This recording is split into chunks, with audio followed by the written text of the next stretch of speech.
자, 가겠습니다. 제24장 15절부터 23절까지 하겠습니다. 너는 이스라엘 자손 중에서 내게 고하여 이르라. 누구든지 자기 하나님을 저주하면 죄를 당할 것이요 여호와 이름을 회방하면 그를 반드시 죽일지니 온 회중이 돌로 그를 칠 것이라. 예국이든지 본토이든지 여호와의 이름을 회방하면 그를 죽일지니라. 사람을 쳐 죽인 자는 반드시 죽일 것이요 짐승을 쳐 죽이는 자는 짐승으로 짐승을 갚을 것이요 사람이 만일 그 이웃을 상하였으면 그 행한 대로 그에게 행할 것이니 그렇게 진행되어 있죠. 성경은 상당히 무거운 책입니다. 왜 무거운 책이냐 하면 거기에 죽음의 이유에 대해서 나와 있어요. 인간은 보통 살면서 끝에 죽게 되는데요. 죽어가면서 이유를 알고 죽어야 되거든요. 죽음이라는 것이 인생의 끝에 있지만 죽는 이유는 죽음이 오기 전에 있던 모든 하루하루에 그 이유가 그 바닥에 다 깔려 있습니다. 결국은 죽기 때문에 그래요. 이래 죽든 저래 죽든 죽기 때문에 인간이 사는 이유가 죽는 이유하고 동일합니다. 왜 사는지 왜 죽는지 같은 이유가 돼요. 이것은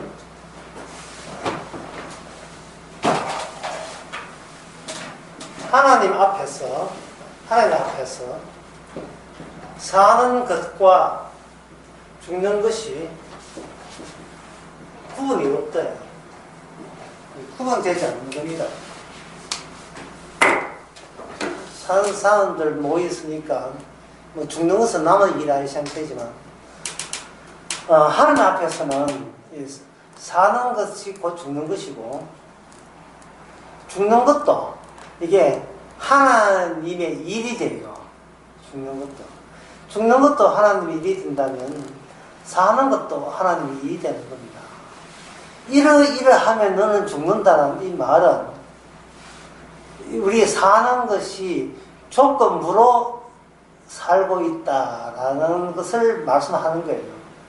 하나님의 이름을 저주하면 죽는다는 말은, 그것도 돌에 쳐 죽는다는 말은 하나님의 이름을 저주하면 죽는다는 사실을 확인하고 그걸 대외적으로 알리기 위해서 사는 겁니다. 사는 이유가 그거 아니면 어디에도 우리가 왜 사는지 이유가 나타나지 않아요. 어차피 왜냐하면 죽음의 끝은 사는 게 끝은 죽음이기 때문에 죽음과 삶이 구분 없다면 죽는 이유가 곧 사는 이유가 된다면 그 죽는 이유를 성경에서는 분명히 나와 있습니다. 하나님의 이름을 저주하면 죽는다. 그것을 말하기 위해서, 그걸 드러내기 위해서, 그리고 하나님의 이름이 죽는다는 그 사실만이 유일한 현실인 것을 확인하기 위해서 우리 인생은 살아가고 있습니다. 이 말은 이 세상의 모든 것이 인간의 무대가 아니고 하나님의 무대라는 뜻입니다. 이 세상 현실은 인간의 무대가 아니고 하나님의 무대 또는 하나님의 말씀이 나타나는 무대가 됩니다. 하나님이 작용하는 무대가 되는 겁니다. 이 세상 자체가. 그러니까 이 인간을 위한 세상은 없죠. 나를 위한 세상은 그런 현실도 없고요.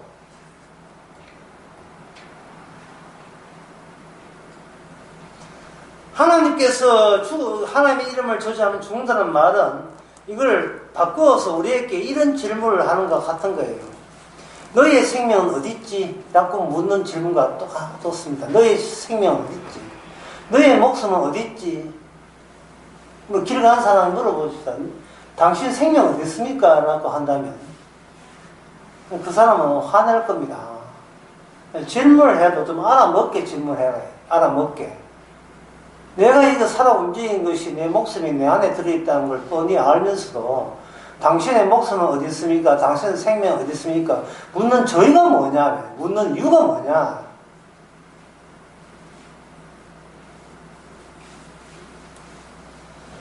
그거 아마 굉장히 분노할 거예요. 과학에서 말하는 인간이 살아가는 이유는 에너지 때문에 살아간다. 그럼 그 에너지는 어디서 왔는데? 물론 우주에서 왔다는 거예요. 그럼 우주는 어디서 왔는데? 그건 모르죠. 어디서 오는 걸 몰라요. 인간은 약 60개 조의 세포가, 60개 조의 세포가 있는데, 세포는 각자 살아있습니다. 과학에서는 그 살아있는 그것이 에너지의 힘으로 살아있다. 쉽게 말해서, 그 힘 때문에 인간은 살아있다라고 이야기하거든요. 그러면 그 힘은 어디서 오는데, 그 힘은 어디서 오는데, 그건 모르죠. 그러면 죽는 건 왜 죽는데? 에너지 빠지면 죽는다라고 이야기하겠죠. 그러면 에너지가 왜 빠지는데 물으면 또 답변 못해요. 에너지가 지가 빠지고 싶어 빠집니까? 세포가 암세포 되는 것이 우리의 소망입니까? 세포, 암세포 되냐? 이렇게 기도하는 겁니까? 아니죠. 오늘 검사해보니까 뭐 암세포가 퍼져 있는 거예요. 그러면 그 암세포가 어디서 온 겁니까? 암세포가 도대체 멀쩡한 세포를 왜 잡아먹는 거예요? 그걸 암세포한테 꼬집어내가지고 암세포한테 물어봅시다. 암세포야, 니는 왜 멀쩡한 세포를 왜 잡아먹는데? 라고 물으면 암세포는 이렇게 이야기합니다. 왜 잡아먹으면 안 되는데? 이렇게 이야기할 거예요. 오히려 대꾸할 겁니다. 오히려 대꾸할 거예요. 도대체 네가 뭔데 내가 왜 안 잡아먹어야 돼? 네가 뭐 하나님이라고 돼? 이래야 나올 거다 이 말이에요. 하나님은 아니지. 하나님이 아닌 게 네가 왜 너의 고유 권리를 주장하냐 말이죠. 하나님인 게 아닌 게. 하나님 돼도 못한 게 왜 나는 살아야 되겠다는 말도 안 하는 고집을 뿌리느냐 이 말입니다. 암세포를 통해서 우리가 알 수 있는 것은 뭐냐면 하나님은 어떤 분이냐? 인간을 잡아먹는 하나님이에요.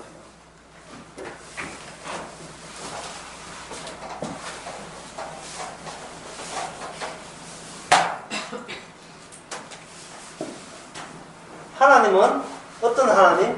인간을 잡아먹는 하나님.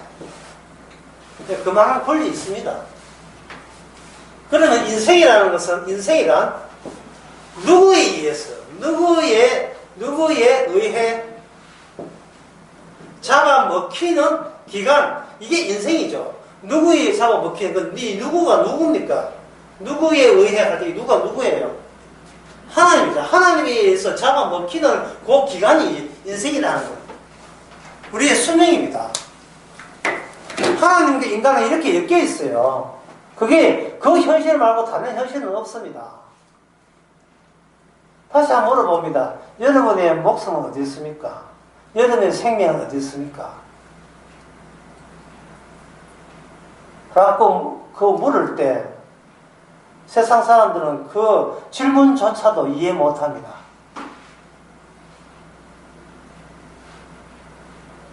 그 질문이 성립되는 이유는요. 당신은 목숨은 어디 있습니까? 당신은 생명이 어디 있습니까? 묻는 것은 지금 당신 죽어 있다는 뜻이에요. 당신은 내가 보니까 당신은 산 게 아니야. 지금 죽어가고 있어. 그렇다면 당신의 생명은 어디 있습니까? 라고 묻는 질문이에요. 이게 의미 있는 질문이에요. 의미 있는. 그래서 다시 말씀드리면 성경은 되게 무거운 책이에요. 이 성경은 우주보다 무게가 더 나갑니다. 왜? 거기에 하나님의 죽음 이야기가, 여기 인간의 죽음, 하나님의 죽음, 이 죽음 이야기가 이 책에 들어있기 때문에, 담겨있기 때문에 그렇습니다. 이 오늘 하는 레위기 24장 15절에서 23절 이야기도 그 죽음 이야기예요. 누구든지 여호와 이름을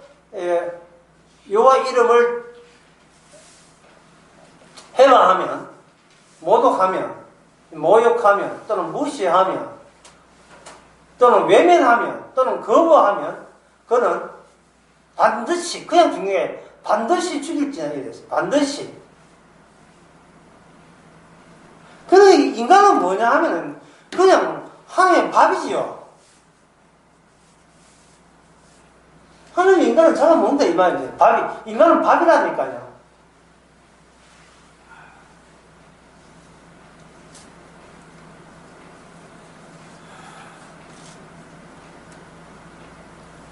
하나님께서 인간을 만들 때 그 공식이 있어요. 뭐냐 하면, 제가 이리 이해하면, 우리가 하늘을 모독 안 하면 되잖아요. 사람 쳐죽이면 또 반드시 죽일지라 하는데, 사람 안 죽이면 되잖아요.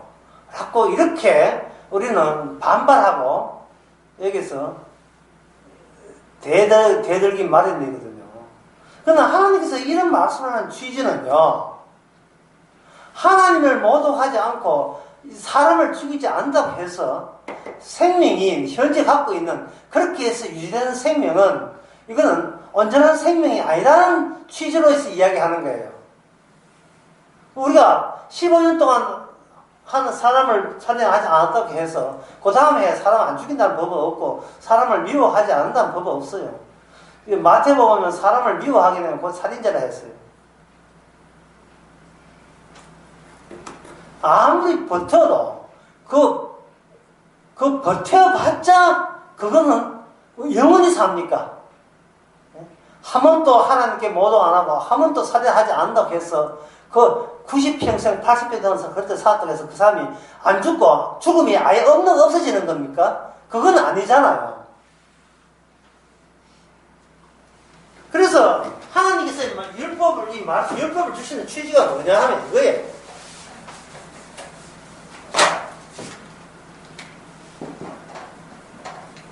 처벌이 먼저 있고, 그 다음에 죄 짓게 돼 있어요.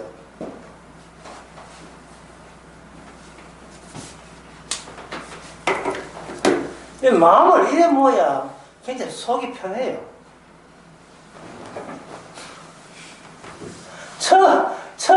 처벌이 먼저 있고, 하나님의 처벌이 정당하다는 것을, 하나님의 조치가 정당하는 것을 증명하기 위해서, 인간은 하나님을 증명하기 위해서 존재하는 거니까, 하나님의 이 처벌이 정당한 걸 증명하기 위해서, 그 다음에 하나님께서는 율법을 주셔서 모든 인간으로 거기에 걸려들게 하는 거예요. 걸려들게 하시는 겁니다. 그래서 모든 인간은 다 죽는데, 죽는 이유가 죄 때문에 죽지요. 로마서 6장에. 인간이 죄 때문에 죽는다면 이 공식이 틀린 공식이 아니고 이 공식이 유일하게 맞는 공식이에요. 죄 져서 처벌받는 게 아니고 그건 마귀가, 악마가 인간을 그렇게 거짓말로 계속해서 속여왔기 때문에 우리는 그런 인식이 있어 그래요. 죄 져서 죄가 있는 자에게만 처벌 오기 때문에 우리는 죄만 안 지면 뭐가 없을 것이다? 죽는 일은 없을 것이다. 처벌은 없을 것이다. 라고 우리는 악마한테 그렇게 속았고, 그걸 교회 수십 년 다니면서 계속 속아왔는 거예요. 그거.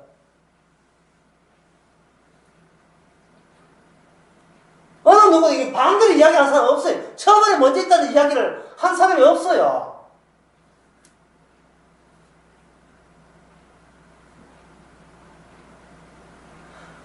사람이 구원받는 방법은요, 사람이 의인 되는 게 아니에요. 반대로 죄인 되면 구원받아요. 예수님께서는 죄인 되게 하시기 오기 때문에, 왜냐하면 그래야 예수님 오신 티가 나잖아요. 예수님이 일부러 이 땅에 오신 이유가 죄를 통해서 드러날 수 있지 않습니까? 만약에 죄 안 져버리면 그 사람한테는 예수님과 무관한 사람 되어본다고. 이게 예수님이 쓸모없는 사람 되고 예수님이 필요치 않은 존재가 돼요. 그 사람한테는.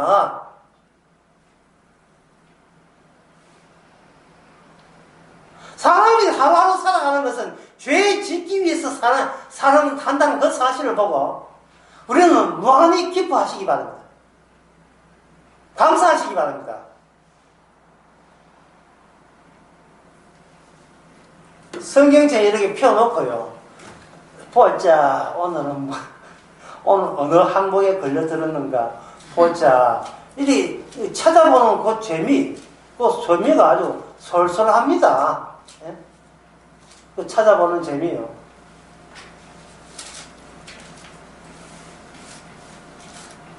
성경책 펴놓고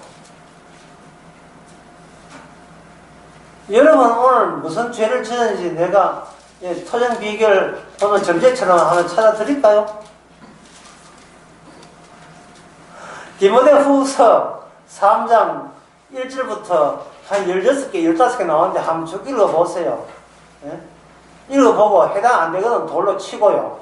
해당되거든 돌을 놓고 나이 많아서 젊어가지고 집에서 돌아가야 돼요.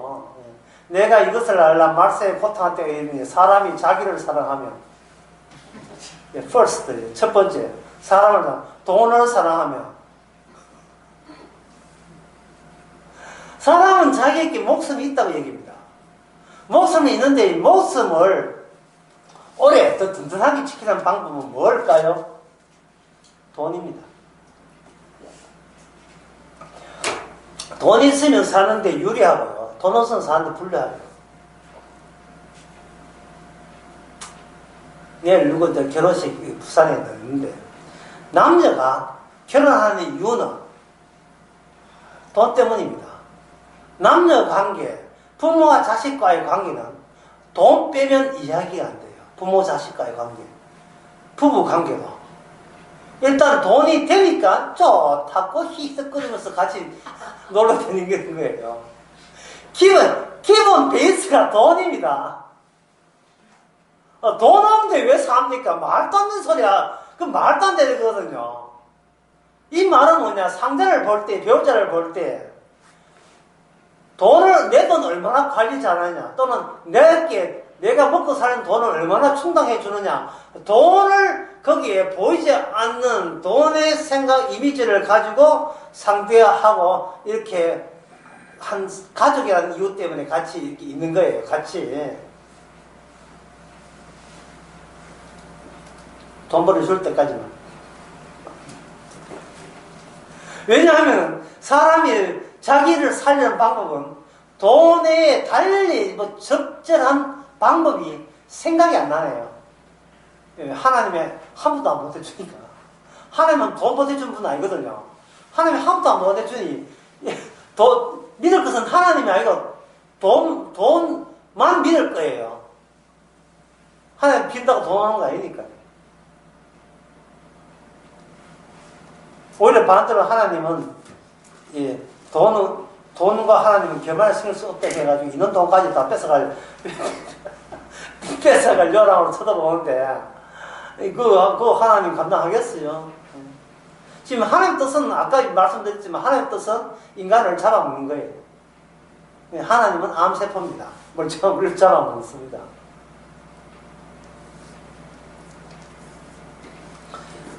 죽음과 더불어 있는 하나님. 같은 말로 하나님과 더불어 있는 죽음. 죽음과 함께 있는 하나님으로 이 땅에 오셨고요. 십자가죠. 죽음과 함께 있는 하나님으로 오셔가지고 십자가입니다. 그 다음에 하나님과 함께 있는 죽음. 그것이 바로 영생입니다. 영생이에요. 근데 인간은 돈과 함께 있고 싶죠. 이 말은 현재 있는 내 에너지, 내 힘, 내 목숨과 함께 있고 싶어요. 달리 말해서 나는 힘 있는 나와 함께 있고 싶어요. 이미 범죄한 인간으로서는 다른 속셈 없습니다. 최후의 속셈은 바로 그것뿐이에요. 힘 있는 나와 더불어 내가 영원히 사는 것. 불멸의 존재. 그거 외에는 진짜 솔직하게 이야기해서 솔직하게 그게 솔직한 거예요. 내가 힘 있는 신이 되는 거, 하나님이 되는 거, 그게 가장 솔직해요. 누구도 나를 개무시 못하게 하는 존재. 그게 인간의 가장 솔직한 겁니다. 그 방법은 돈이 있어야 돼요. 그래서 이게 보면 사람들은 자기를 사랑하며, 그 다음에 돈을 사랑하며, 다 같은 말이거든요.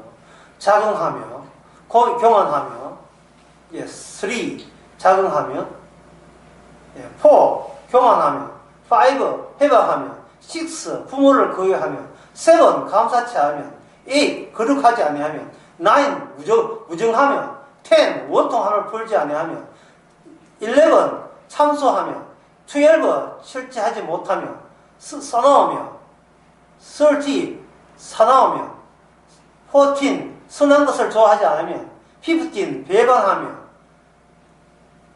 16, 팔며 조급하며, 17, 자고하며, 18, 쾌락을 사랑하기를 하나님 상보다 더하며, 19, 경건의 모양은 있으나 경건의 능력은 부인하는 자니 너는 이 같은 자에게 돌아서라. 돌아설 거 뭐 우리가 그래서 하는 늘 돌아서 어디 돌아서면 뭘 돌아서요? 우리가 이래서 사는데 매일매일 이렇게 사는데 매일매일 1, 2, 3, 4까지 12까지 12까지 20까지 자기를 사랑하며 돈을 사랑하며 사랑하고 대화할 때 이 주제 말고 다른 주제 나옵니까? 안 나오지요. 대화할 때 그게 주제가 된다는 말은 속에 담겨 있는 것이 솔직하게 밖으로 표현되어 있다는 말이거든요. 그 표현은 뭐냐 하면, 표현은 뭐냐 이거거든요. 나는 지금 살아요.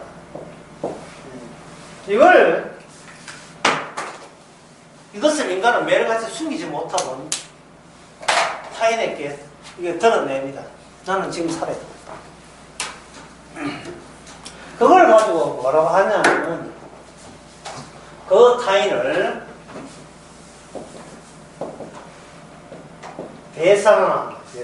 하나의 나의 대상으로 삼는 거예요.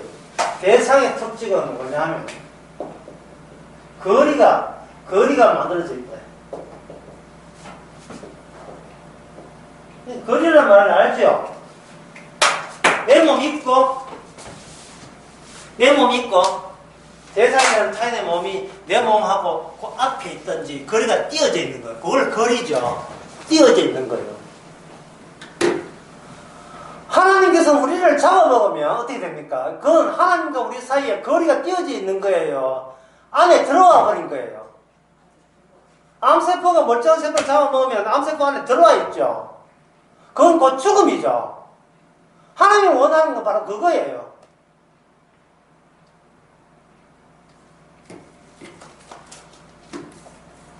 하나님과 더불어 있다는 말은 곧 너를 죽게 하시는 하나님과 더불어 있어란 말이거든요. 너를 죽게 하시는 하나님과.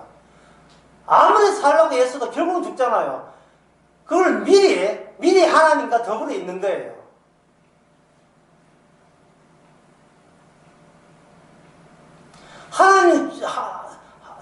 그래서 하나님과 더불어 있을 때는 더 이상 내가 하나님이 있다 이렇게 하면 안 돼요. 그 나를 뭐로 바꾸느냐 하면요.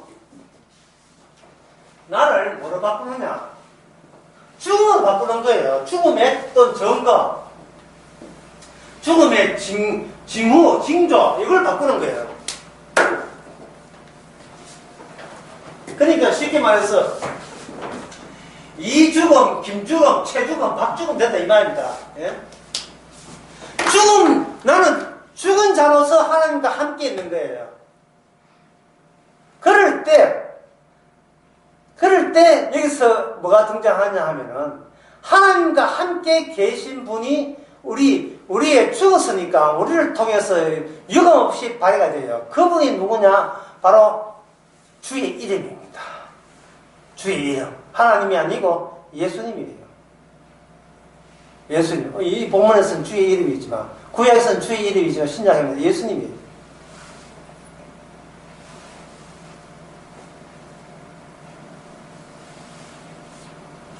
하나님께서 우리에게 말씀을 주시고 주님을 보내신 것은 하나님의 우리를 잠식하려고 하는 거예요. 잠식해서 뭘 얻고자 하느냐? 예수님 자신을 우리를 통해서 드러내시고자 하는 목적이 있습니다. 성령이 너희에게 임하면 너희가 딴 것까지 예수의 정이 되는 거예요. 그럴 때 성령 받은 그 사람들은 자기 자신이 죽었음을 늘 인정합니다. 대표적인 사람이 수레반 집사 같은 경우에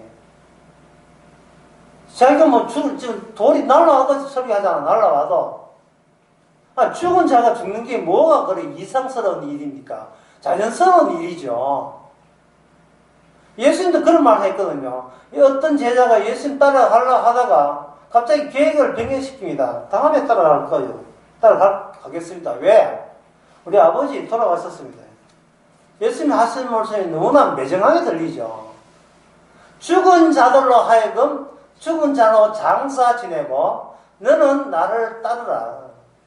죽은 자들로 하여금 죽은 자를 장사하라. 다시 말해서 너는 어디로 끄집어내나 하면 죽은 자들 가운데서 그 죽은 자의 입장에서 죽은 자라는 그 표현형에서 이제는 나의 죽음과 같이 죽음의 길 가자. 동행하자. 그러면 그것이 바로 네 목숨 어디 있느냐? 바로 거기에 있어요. 영생 바로 거기에 있는 겁니다.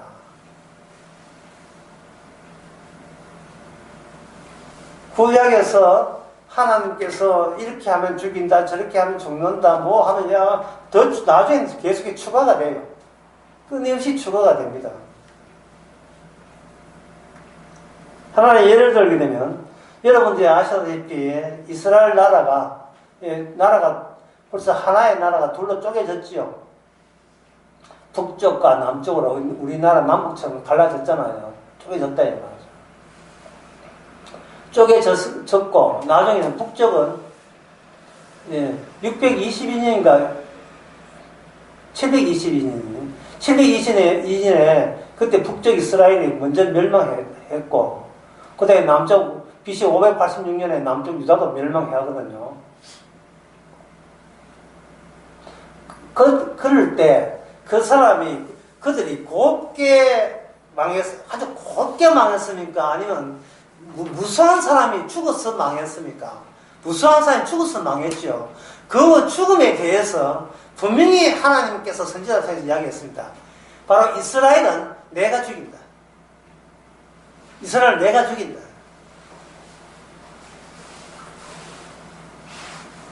나라 전체가 나 여호와 말고 다른 신을 섬기기 때문에 죽인다 했어요.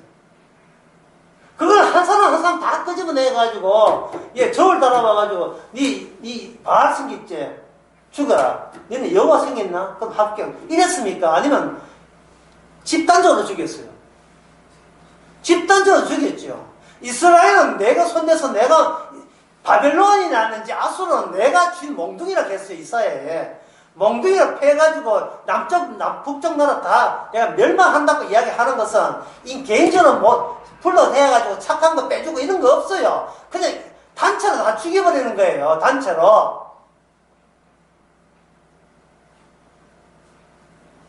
그럴 때 그들이 우리가 뭐가 잘못된데 죽이십니까? 이래 나오면 안 되죠. 왜냐하면 이스라엘은 멸망하고 돼 있다는 하나님의 처벌이 먼저거든요.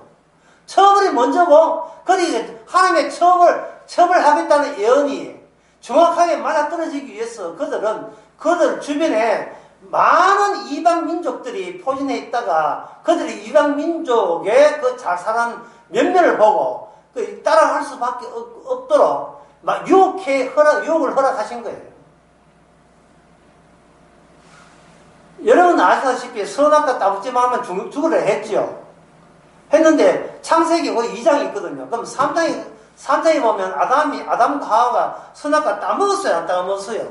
따먹었잖아요. 그 따먹었을 때에 그 유혹을 하게 했던 그 피조물이 있었죠. 뱀이 있었잖아요. 뱀. 그러면 하나님께서 왜 뱀을 그 에덴 동산에 더 허락을 했습니까? 이미 따먹도록 돼 있는 그 프로그램에 의해서 인간은 따먹을 수밖에 없어야 돼요, 그게. 그게 피조물의 운명이에요. 한 50년 버텼다고 해가지고, 그 50년 버텼으니까 이제 선악과한테 치워줄게. 이런 배려 없습니다. 그냥 50년 버텼으니까 네 인간답구나. 그래서 선악과 뽑아버릴게. 이런 거 없어요. 100년 버텼다고 해가지고 선악과 치워버리지 않습니다. 100년이 가도 1000년이 가도 우리가 70평생 동안 하나님을 모독 안 해도 이 레위기 이 사장 이 말씀 15절 16절 말씀은 없어요. 우리 코앞에서 없어지지 않아요. 여전합니다. 여전히 작용해야 돼요. 그것은 이 모든 성경은 우리 구원해 주려는 성경이 아니고 예수님을 증거하기 위해서 성경이 기록되기 때문에 예수님을 증거하기 위해서 예수님의 죽으심과 그 부활을 그게 복음이거든요. 그 복음을 증거하기 위해서 우리가 이 땅에 있는 우리에게 이 성경 말씀을 주신 겁니다.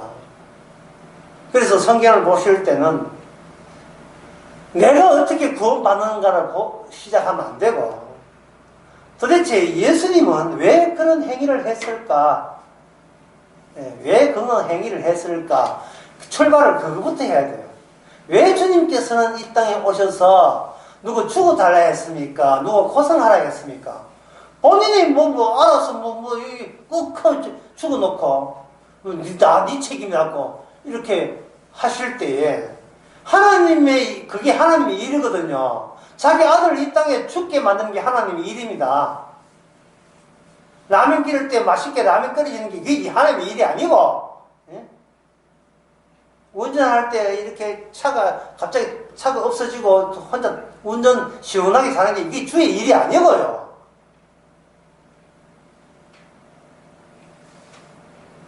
주의 일은, 복음이 주의 일이에요. 나머지는 전부 다 삭제당해야 돼요, 그거는.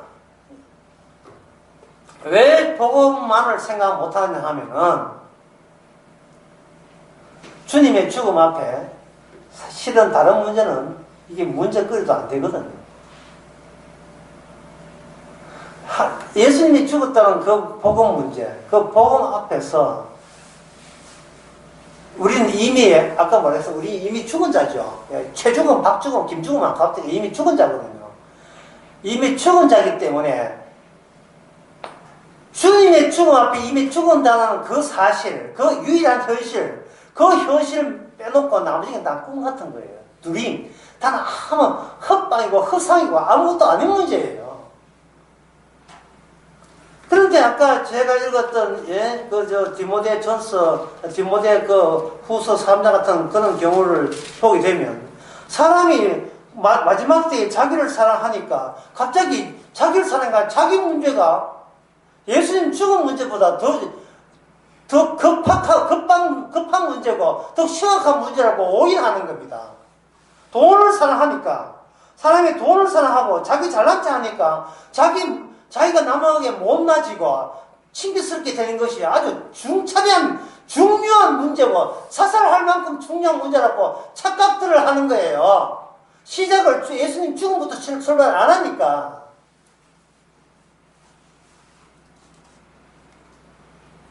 교통사고 나가지고 내가 다리가 부러졌다. 그럼 뭐 문제 돼요? 아니 죽은 사람 공동묘지 파헤치 가지고 다리가 부러졌다 해가지고 공동묘지 죽었던 십자가 불타고 나가지고 누구야? 내 다리 일어섭니까?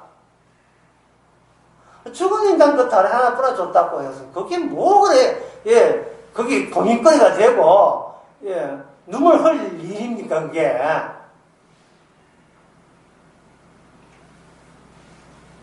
내가 남을 돈을 훔쳐가지고, 교도소 갔다. 그건 뭐, 그리 중요한 문제예요, 그게. 배고프면 훔칠 수 있는 문제지. 그게 뭐가 중요한 문제예요? 애가 성적이 내려간다. 애가 또 수능 또 해가지고 또 수능 혼자 고민해가 또 사수하겠다고 하든지, 사수를 하든 오수도 하든지, 그러니까 백수애가 나이 80대가 수능 철학해야 그게 뭐 그래 문제, 그게 문제거리가 됩니까 그게.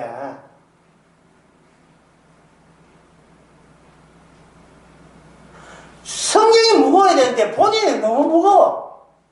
본인 문제 찌달려가지고 본인 무기에 눌려가지고 어디서 돌이 굴러왔는지 모르겠는데 여러분 옆에 뭐 봉사 중이었습니까? 자는데 고기가 가지고 여러분을 완전 뭉개버리듯이 우리는 매일 삶이 본인 지키려고 본인 생명 있고 본인 목숨 있다고 우기고 그걸 지키려고 하니까 이 개미도 그냥 기어가요. 바퀴벌같이 매일같이 기도 못 펴고 계속 기어가고 있어.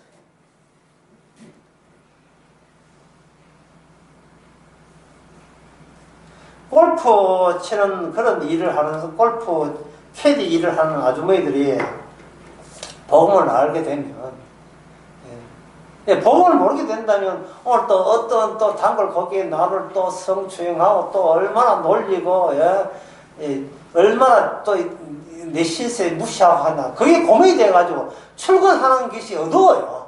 암울해요. 내가 돈만 있으면 이런 짓 알겠는데 돈 때문에 또 돈 타요. 또 돈도 없어가 이런 짓 한다고. 근데 복음을 아는 캐디 같으면 그 다음부터는 옆에 골프채를 들고 다닙니다. 신나게 휙 돌리면 다르게 내한테 걸리기만 해야 거기 머리 부사고 그 문제가 아니기 때문에. 사람이 남한테 왕따 당한다 하는데 그거 남 문제 아니에요. 전부 다 본인 문제예요. 본인이 주관이 없어서 그래요. 본인이 주관이 없어서. 본인이 생각이 없어서 그래요. 부모가 자신한테 아무것도 가르친 적이 없어요. 이 생각에 대해서. 부모부터 돈에 벌벌 떠는 거 이건 모습만 보여줬거든요. 그러니까 그 부모의 그 자식 지도 돈에 벌벌 떠는 거예요. 돈을 벌벌 떨면서 그 탓은 내가 부모 잘못 맞다. 내가 부모가 저버렸다면 이런 모독을 안 당하는데 부모가 내한테 변변치 못해가지고 이런 모독을 당했다는 겁니다. 내가 결혼하는데 엄마 아빠는 와 내 아파트 안 사줘. 또 돈 문제. 자식 부모가 돈 문제 빠놓고 무슨 다른 이야기 있던가요?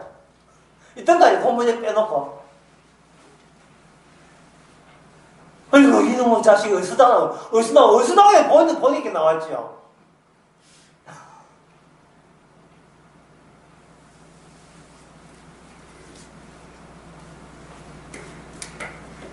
자식은 결혼하면서 아버지, 어머니 걱정하지 마세요. 내가 그냥 조그만한 빌라로 만족합니다. 자식이 오히려 조그만 빌라에서도 저는 괜찮아요. 사랑하는 사람과 살면 되죠. 본인이 그렇게 이야기하는데 이거는 아버지 엄마가 나대가지고 공장 대출 받아서 집 사줄게 이래가지고 광산김치 김원정씨 공장 대출 받아가지고 집 해줬다는 거 아니에요. 니는 나의 가호야. 니는 내 집은 나의 명예야. 네가 못 사람 내가 못 살아. 이런 사고방식이 그따구 사고방식 안 되는 거예요. 그저 남들이 나를 어떻게 보느냐.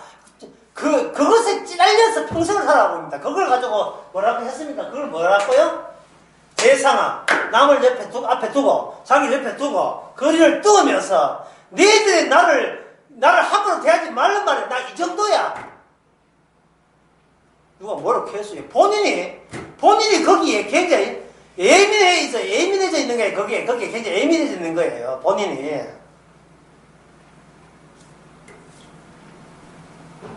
성경은 말합니다. 그게 바로 주의 이름을 모독하는 것이다. 주의 이름을 회방하는 것이다. 주의 이름을 회방한다, 모독한다는 그 의미를 여러분들이 잘 아셔야 돼요. 대놓고 하나님 욕하고 한 그것도 물론 모독이죠. 하나님 믿는다. 하나님 앞에 욕설을 붙여서 하지만 하나님의 이름을 회방한다는 말은 하나님의 이름이 하신 일을 하신 일을 해방하는 거예요. 희생을 거부하는 거예요. 하신 일이 뭐냐 하면 이거 만들기입니다. 자리만. 네가 지금 있는 이 자리 누가 만들어줬느냐? 이 자리 만들기예요. 누가? 현재는 이스라엘은 지금 이스라엘 자리를 누가 만들었습니까? 하나님 만들었죠. 그러면 하나님 만든 자리는 어떤 자리예요? 인간이 우선입니까? 말씀이 우선이에요. 하나님의 약속, 하나님의 언약, 하나님의 말씀이 우선이잖아요. 그래서 지금 이스라엘에게만 이렇게 계속해서 이런 벌칙을 내리시는 거예요. 이런 벌칙을. 너희들은 특별한 민족이다. 특별하다는 말은 다른 민족은 이런 하나님이 이런 하나님인 줄 꿈에도 몰라. 하지만 너희들은 알아. 안닿고 어린 양의 피로 말미암아 너희들이 새롭게 애굽에서 나왔다는 건 너희들만이 경험한 거잖아. 그러면 경험에 담긴 의미가 뭐냐? 인간을 위해서 존재하는지, 인간은 인간을 위해 존재하지 않는다는 그 내용을 이야기하는 거예요.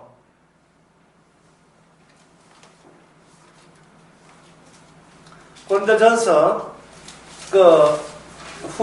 후서 5장에 봐도 신장에도 그 똑같은 내용이 나옵니다. 5장 15절에 저가 모든 사람을 대신하여 죽었은즉 모든 사람이 죽은 것이다. 이게 죽은 것이다 나와 있죠. 고린도후서 5장 14절에 저가 모든 사람을 대신하여 죽으시면 산자들로 하여금 다시는 저희 자신을 위해 살지 않고 오직 저희를 대신하여 죽었다가 다시 사신 자를 위하여 살게 하십니다. 이 말은 뭐냐? 자기를 위해 사는 자는 무조건 죽은 자고 자기를 위해 살지 않는 자는 무조건 산 자가 된다 이 말입니다. 그럼 자기를 위해 살지 않는다는 말은 자기라는 이 몸이 있음에도 불구하고 나를 위해 살지 않는다는 것은 하나님과 함께 있다는 말은 이 몸은 이미 죽은 몸으로 하나님 위해서 활용당하고 있는 중이다 이 말이죠. 이제 죽고 싶어도 이 몸을 못 죽어요. 죽겠어 활용하는 몸이기 때문에 몸이 아프든지 건강하든지 돈이 있든 없든 간에 그거는 내 수가 아니고 내 문제가 아니고 하나님의 문제이거든요. 하나님이 적절하게 필요해서 가난하게 하시고 부하기도 하시고 아프기도 하고 건강하기도 하시고 낮추기도 하시고 높이기도 하시고 한나의 그 예언처럼 사무엘상에 나오는 한나의 예언처럼 그렇게 하나님께서 활용해 주시는 겁니다. 중요한 것은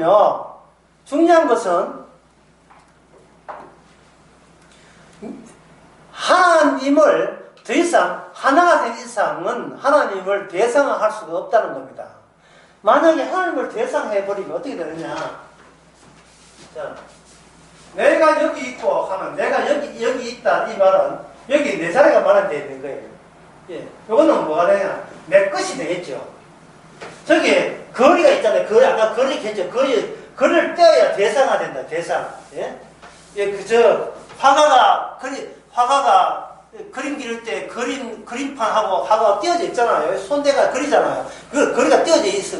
그래 화가가 정물할 때 정물과 화가 눈이 떨어져 있잖아요. 그게 대상하다 말이죠. 따로 있다 이 말입니다. 대상은 따로 있다 이 말이죠.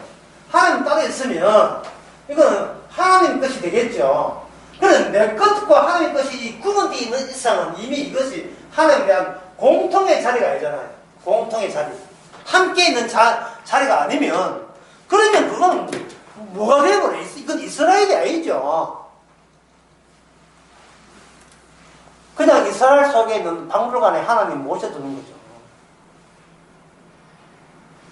성령이 왔다는 것은 더 이상 예수님이 대상이 되는 게 아니고 예수님이 우리와 함께 있다는 뜻입니다.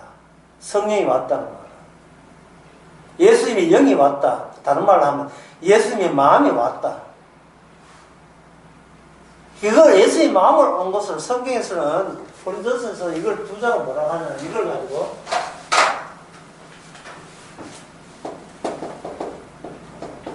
은혜라고 하는 거죠. 그러면 은혜라는 말은 항상 목표가 뭐냐면 너는 죽었고 이것을 확인해 주는 게 은혜예요. 아까도 이야기했지만 예수님을 생각하지 않고 인간의 몸의 본성상 나만 생각하게 되면 나한테서 나오는 것은 전부 다 이게 고민거리, 걱정거리예요. 돈이 많더라도 더 많이 갖고 싶은 내 욕망이 또 있고, 이미 가진 것은 좀 가질 땐 좋아하지만 이건 뭐 며칠 안 가요. 새집 입주할 때 기쁘겠죠. 한 2달간은, 한 석 달은 기쁠 거예요. 그럼 석 달 이후에는 이게 뭐 마땅하고 당연한 것처럼 여긴다고요. 감사의 폭이 휘발성이 있어가지고, 감사가 휘발성이 있어 날아가 버렸어요. 마치 새집 들을 때 무슨 냄새 나는 것 같은데 한 3개월 살면 그 냄새 다 날아가는 것처럼.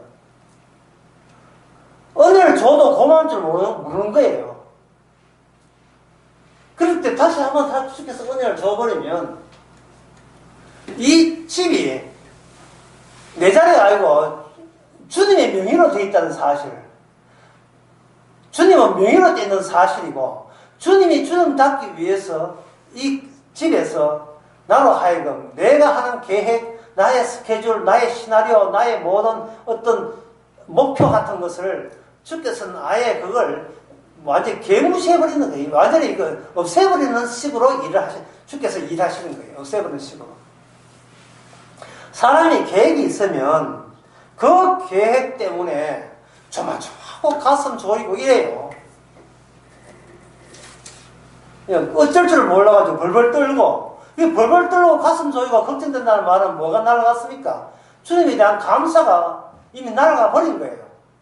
감사가 날아가 버린다는 것은 이 집의 모든 것이 뭐다? 내 것이 되는 거예요. 내 것이 되면 내 것 앞에 있는 그 모든 것은 뭔가 대상화되면서 하나님 주님이 주신 은혜를 모독하게 되고 주의 이름을 모독하는 겁니다. 자, 주의 이름이라는 뭐라 했습니까? 주의 이름이라는 것은 하나님과 우리 사이와 함께 있을 경우에 인간이 잘난 체 하는 것을 주께서 죽은 자로 만드시기 위해서 함께 나타나신 분, 그분이 주의 이름이거든요.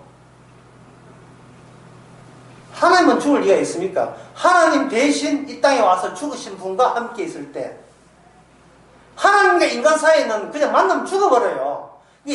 죽어야 되는데 죽은 자를 주께서 다 그다 줄 때, 그때 그냥 그다 주는 것이 아니고 주의 이름이 유지된다는 조건 하에, 주의 이름과 함께 산다는 조건 하에 우리를 살려주시는 겁니다.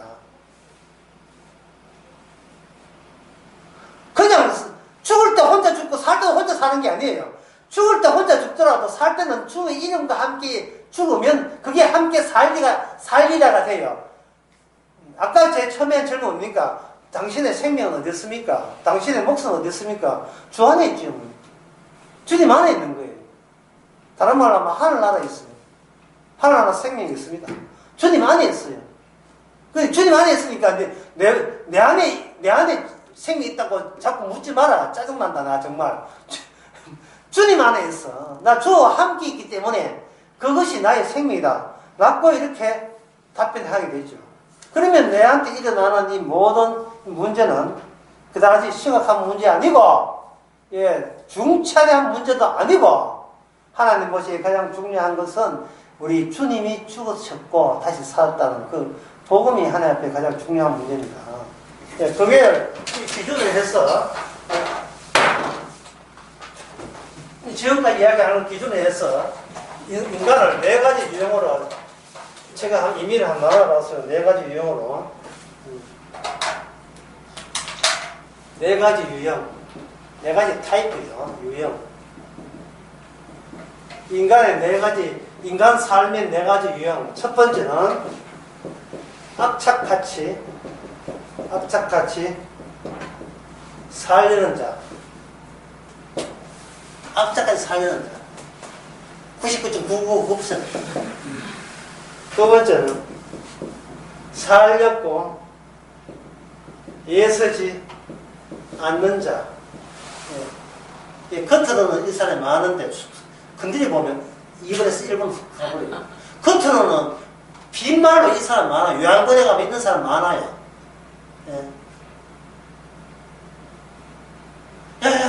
나 이제 나이 95이 다 죽을란다. 오늘부로 그러면 어머님 밥 안 넣었습니다. 이 죽을 살려고 했어. 그때는 이게 실제 3번이 뭐냐면 죽음을 목표로 사는 사람. 이 더러운 세상 너무 괴로워서 못 살겠다. 탁 죽었으면 좋겠다. 자살 직전에 사람도 있겠죠. 네 번째는 뭐냐? 이미 죽은 자. 1번부터 4번까지는 사는 게 힘들어요. 사는 게 힘들어요. 이게 왜? 3번 같은 경우에 목표가 있으니까.